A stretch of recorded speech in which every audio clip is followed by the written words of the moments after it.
Hi, my name is Lydia from Uganda, and I was the most hated girl in my school. Why? Because my mother sold kavira in the market. At school, they called me the kavira queen. But trust me, they didn't mean it in a nice way. Before I continue, please like and subscribe. The bullying started in primary 5. I walked into class with my books wrapped in a black kavira because I didn't have a proper bag. The moment I sat down, Rita, the school's queen bee, gasped loudly, "Hey, Lydia, is that a handbag from Paris or Owino Market?" The whole class burst into laughter. Even the teacher smiled. I clenched my fists. If I had money, they wouldn't laugh at me like this. At lunchtime, Rita and her gang would look at my food, plain posho and beans, and whisper, "She probably eats kavira for dinner too." Even the teachers treated me differently. When the class was learning about business, the teacher asked, "What do your parents do?" Before I could answer, Peter, Rita's best friend, yelled, "She sells kavira.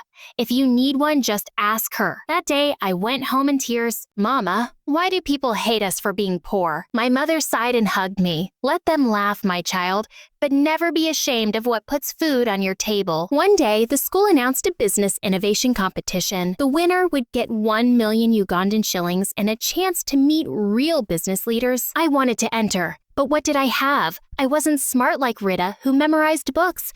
I wasn't rich like Peter, whose father owned a supermarket. I was just the kavira queen. But then an idea hit me. What if I turned my greatest weakness into my greatest strength? That night, I sat with my mother as she packed plastic bags for sale. "Mama, teach me how you run your business." She was confused but agreed. Suddenly, it clicked. Uganda was struggling with plastic pollution. Everyone was banning kavira. But instead of just complaining, I could find a solution. I designed eco-friendly reusable bags using banana fiber and fabric scraps. My mother helped me sew them, and we added African prints to make them fashionable. When I submitted my project, the judges were shocked. "You mean you are turning kavira into a business opportunity?" I smiled. "Yes. And I plan to help women like my mother start her own businesses too." On the day of the competition, I walked on stage confidently. I could see Rita and Peter whispering.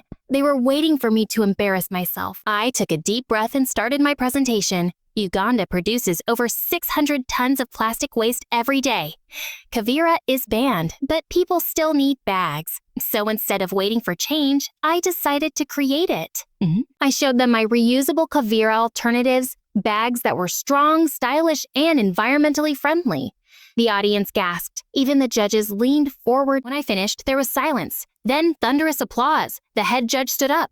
"This is genius." Then came the real plot twist. As the judges were about to announce the winner, Rita ran onto the stage.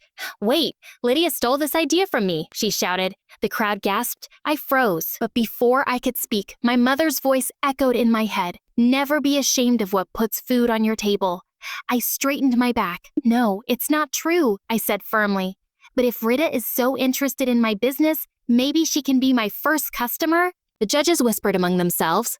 Then they announced, "The winner is Lydia the Kavira Queen." The next day at school, everything changed. Suddenly, the same students who used to mock me were asking me for business advice. Peter, he wanted to know if I could teach him how to sell things. Rita, she avoided eye contact. But guess what? A week later, she secretly bought 3 of my bags. Even my teachers looked at me differently. One even asked me to talk to the whole school about entrepreneurship.